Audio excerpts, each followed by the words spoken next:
Selamünaleyküm. Herkesin günü hayrola. Hatice ile Dikişe Dair'e hoş geldiniz.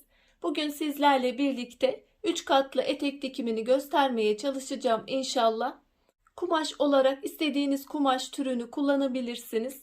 Ben daha önce yaptıklarımda viskon kumaştan da kullandım.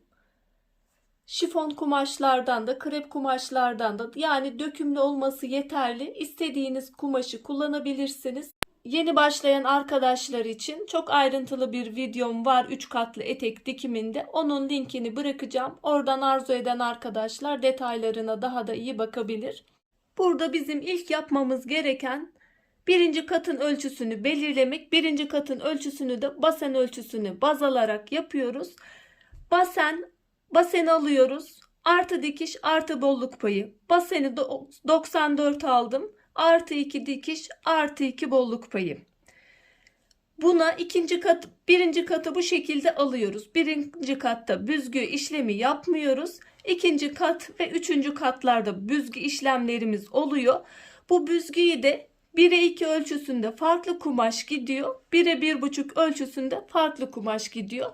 Siz hangisini tercih ederseniz ona göre hareket edebilirsiniz. 1'e 2 ölçüsünü kullanırsak birinci katta aldığımız ölçü basen ölçüsünü 2 ile çarpıyoruz. İkinci katın ölçüsünü belirlemiş oluyoruz. Üçüncü katta ise ikinci katı 2 ile çarpıyoruz. 1'e 2 ölçüsü bu şekilde.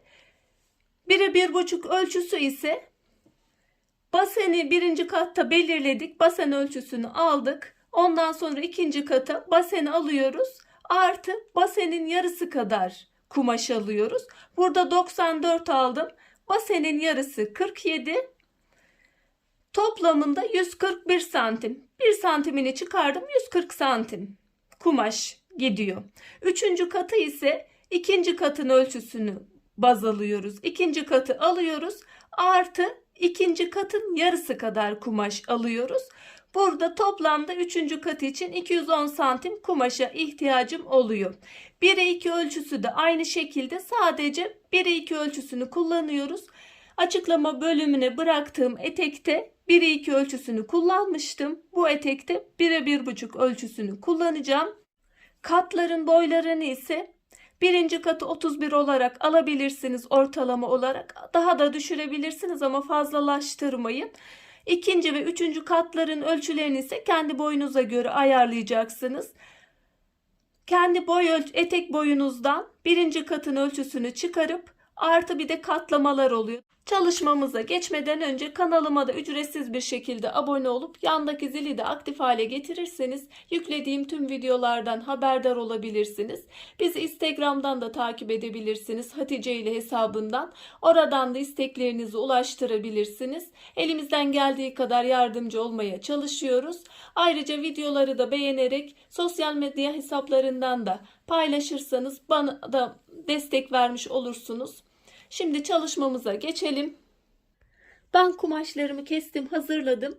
O linkini bıraktığım, ifade ettiğim etekte kesimi de göstermiştim. Bayağı bir ayrıntılı. Eğer kesimi görmek isterseniz oraya da bakın. Bu düz bir kesim olduğu için zaten verdiğim ölçülerde kumaş alıyoruz. Birinci kat için, ikinci kat için, üçüncü kat için kumaşlarım. İki taraftan dikişli yapacağımız için ben kumaşların yeterli gelmiş olmasına rağmen her iki taraftan ayırdım. 2 kat şeklinde, bu şekilde birinci kat için kullanacağım. İkinci kat için kumaşlarım 1'e 1,5 ölçüsünü kullandım ama bir 10 santim benim 1'e 1,5 ölçüsünden fazla kumaşlarım. Onu da sorun etmiyorum. Onu da o şekilde de kumaşınız öyle gelirse de ekleyebilirsiniz. Eğer kumaşınız 5-10 santimde kısa gelebilirse onu da dert etmeyin. Büzgüleri açabilirsiniz. Bir önceki videoda yayınladığım 2 katlı etekte de büzgüler az gelince açmayı göstermiştim. Bu da 3. kat için kumaşlarım. Burada da aynı şekilde 2 parça şeklinde aldım kumaşları. Şimdi bu kumaşların normalde birleştirerek de yapıyordum ben. Yan dikişleri yapıp sonra büzgü işlemini yapıyordum. Daha kolay olması için, yeni başlayan arkadaşların daha zahmetsiz bir şekilde dikebilmesi için önce büzgüleri yapacağım. Sonra büzgüleri katlara ekleyip yan dikişleri en sonunda yapacağım. O şekilde yapalım. Eğer kumaşınız fazla iplikliyse önce overlock gidin büzgü kısımlarına. Şimdi makinede parçaların büzgü işlemine geçelim. Makinede büzgünün farklı şekillerini anlatan detaylı bir video çektim. O videoyu açıklama bölümüne onu da bırakacağım. Oradan detayları bakabilirsiniz. Burada büzgü yapmak için ilk önce makinamızın tansiyon ayarını makineden makineye bu ölçüler, bu sayılar değişebilir ama genelde 9'a alıyoruz tansiyon ayarını. Dikiş adım uzunluğunu ise en seyrek dikiş adımını alıyoruz.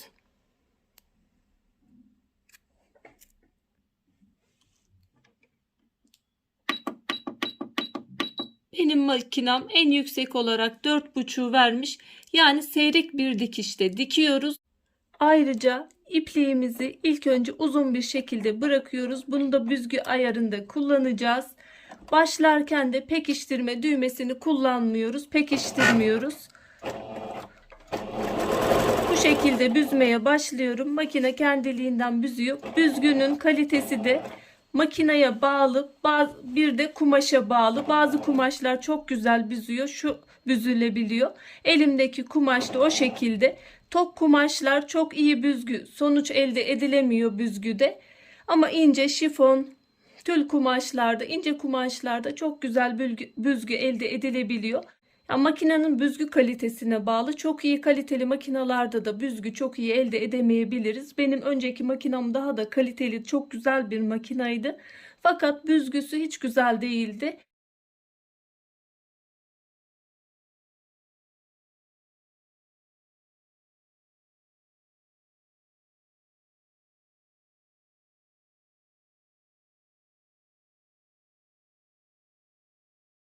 Bitirirken de pekiştirme yapmıyorum.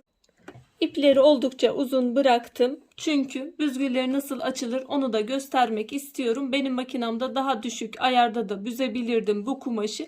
Bazı kumaşları 9'da büzdüğüm halde bu makinede, aynı makinede bu sonucu vermeyebiliyor. O yüzden denemeniz gerekiyor. Burada benim birinci katın kumaşı, onda hiç büzgü yapmıyorduk. İkinci katın kumaşını ise büzgümüzü birinci katına göre ayarlıyoruz. Ben burada ayarlamamı yaptım, açtım. Bunu buna iğneleyeceğiz. Şöyle kumaşların yüzüne bakacak şekilde tutuyorum, iğneliyorum. Büzgülü taraftan iğneleyin. Büzgülü kısım dikerken üstte kalacak. Bize kolaylık sağlayacak. Bu şekilde iğneledim. Düz kısımlar buradan bu şekilde yüzüne bakacak şekilde yerleştirdim. Şimdi üçüncü kısmı ayarlayacağız. Üçüncü kısım nasıl ayarlanır? İkinci katın alt kısmına göre üçüncü kısmında büzgüsünü ayarlamış olacağız. Burada benim büzgü yaptığım üçüncü katın kumaşıydı. Bu kadar güzel büzdüğü için büzgülerim sıkı bir şekilde yapıldı ama bu ikinci katın alt kısmının kumaşına yeterli mi? Yeterli değil. O zaman nasıl yapacağız? Çünkü büzgülerim çok sıkı bir şekilde yapıldı. Şöyle ipleri uzun bıraktım ve pekiştirmedim. Şu şekilde açıyorum. Burada büzgülerimi dengeli bir şekilde yerleştireceğim.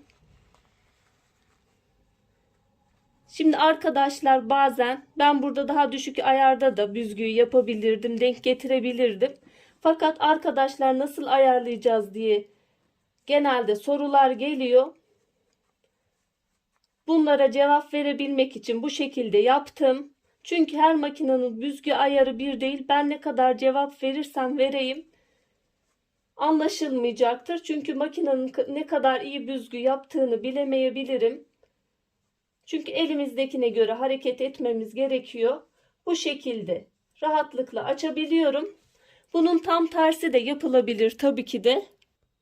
Büzgüler daha seyrek olsaydı o zaman da şu iplerin birini çekerek sıkılaştıracaktık. Şimdi nasıl açıyorsak o zaman da şu şekilde sıkılaştıracaktık. Tam tersini yapmış olacaktık. Bu şekilde ayarlıyorum. Bu kısmı da aynı şekilde düz yüzler birbirine bakacak şekilde iğneliyorum. Büzgülü kısmı tarafından iğneleme yapıyorum. Şöyle büzgü kısımlarını katlara ekledim. Şimdi bu kısımların dikişlerini yapıyoruz makinede. Burada yapmamız gereken büzgülü kısmı üst kısımda bırakmaktı. Onu da iğnelerken de o taraftan da iğneleyin, kolaylık olacak demiştim. Nedeni ise şurada büzgülerin üstte kalıp büzgüleri ayarlamamızda kolaylık oluyor.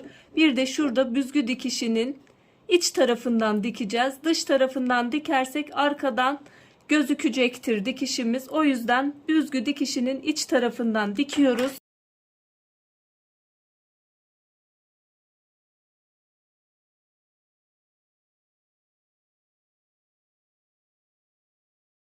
Katların eklemelerini yaptıktan sonra kenar temizlemelerini de zikzak ayarıyla yapıyorum. Şöyle katlarımın eklemelerini yaptım. Şimdi iki kumaşın birleşimine geldi sıra. Arkadan da overlock'la da kenar temizlemelerini yaptım. Arkadan da bu şekilde gözüküyor. Şöyle yüzüne bakacak, düz yüzler içte kalacak şekilde yerleştiriyorum. Her iki kenarı da iğneliyorum.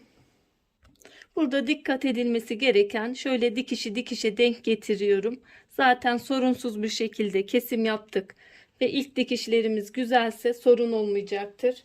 Şöyle dikişi dikişe denk getiriyorum. Dikiş kısımlarını bir iğneliyorum. Şöyle yan kenar dikişlerini her iki tarafında yapıyoruz makinede. Yan kenarların dikimini ve kenar temizlemelerini zikzak ayarıyla gittim. Dikişlerimi, yan kenarlarını diktim. Şimdi etek uç kısmına geçeceğim. Etek uç kısmından sonra da şu baskı dikişlerine geçmiş olacağız. Bel kısmını en sona bırakıyorum bugün. Şöyle etek uç kısmını bir kere kıvırıyorum. Bir daha kıvırıyorum.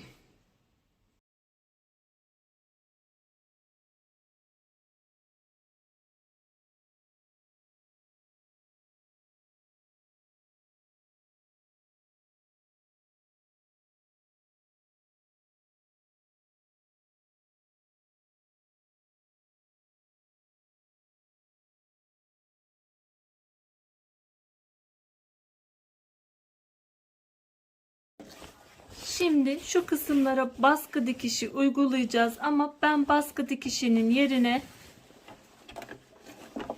siz eğer bir şey dikmeyecekseniz baskı dikişi şöyle 1 milimden 2 milimden bir baskı dikişi uygulayabilirsiniz. Şöyle üzerinden, benim elimde şöyle bir harç var, onu dikeceğim. Şöyle şu dikiş kenarından başlıyorum.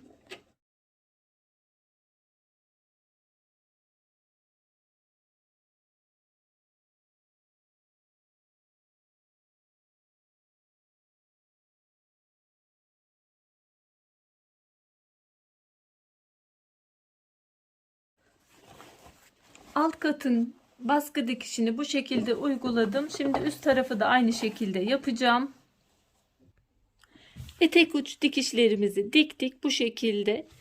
Baskı dikişlerini de böyle harçla süsledik. Siz isterseniz baskı dikişi tek de dikişle de yapabilirsiniz. Şimdi bel kısmına geldi. Bel kısmını istediğiniz gibi lastiği direkt de dikebilirsiniz. Ben şöyle kanal yapacağım. 1 santimden kıvırıyorum. Sonra bir 6 santimlik daha bir katlama yapacağım. Lastiği dar takıp alt kısımda bırakıp üst kısmı büzgü şeklinde yapacağım. Şu şekilde 6 santimlik bir katlama yapıyorum. 1 santim katladım. 6 santimi de şöyle alıyorum. Şöyle dikişi dikişe denk getiriyorum. Bunu 5 santime de indirebilirsiniz. Şöyle 1 santimi aldım. Arkaya doğru ölçerek de gidebiliriz. Şu şekilde 6 santimden tutuyorum. Şurada dikişin dikişe gelmesine dikkat ediyorum.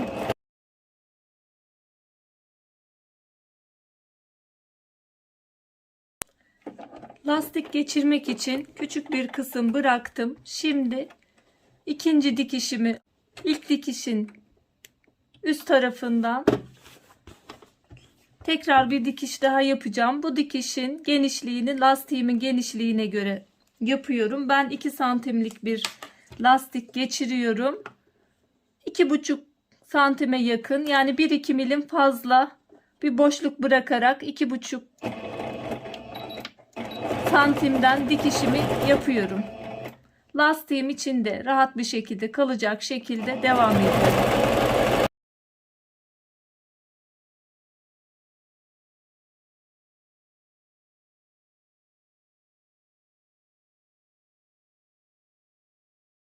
İkinci dikişi komple dikiyorum. Lastik alt kısımda kalacak için boşluk bırakmama gerek yok. Şimdi bu kısımdan, boş bıraktığım kısımdan lastiği geçiriyorum. Lastik ölçüsünü de belinizden 5 santim kısa alabilirsiniz. Boş bıraktığım kısımdan firket iğne yardımıyla lastiği geçiriyorum. Bir kanal tünel yaptım alt kısımda. 2 dikiş arasına lastiği geçiriyorum. Üst kısım kalacak. Lastiği geçirdikten sonra şöyle üst üste yerleştirip her iki taraftan da bir dikiş gidiyoruz. Lastik geçirmek için boş bıraktığımız kısmı da dikiyoruz ve bitiriyoruz. Ayrıca şunu da belirtmek istiyorum. Bu etekte beli farklı bir şekilde yaptım. Biraz daha fazla kumaş bel için kullanmış oldum. Bunlarda daha basit bir şekilde bel yapımı yapmıştım. 3 santimlik lastik kullanmıştım bunlarda. Toplamda bel için kumaşımız 4 santim şeklinde, 1 santim de arkaya kıvırma şeklinde olmuştu. Bunda bel için normalde 7 santimlik kumaş ayırmış oldum. Eğer siz etek belinizi normal boydaysanız boyunuza göre de ayarlamanız gerekiyor diye ilk başta kağıt üzerinde ifade etmiştim. Bu belle yapacaksanız kumaşınızı biraz daha bel için yükseltmeniz gerekiyor. Bu eteğin çok detaylı kesimiyle birlikte söylemiştim, belirtmiştim. Açıklama bölümüne bırakacağım.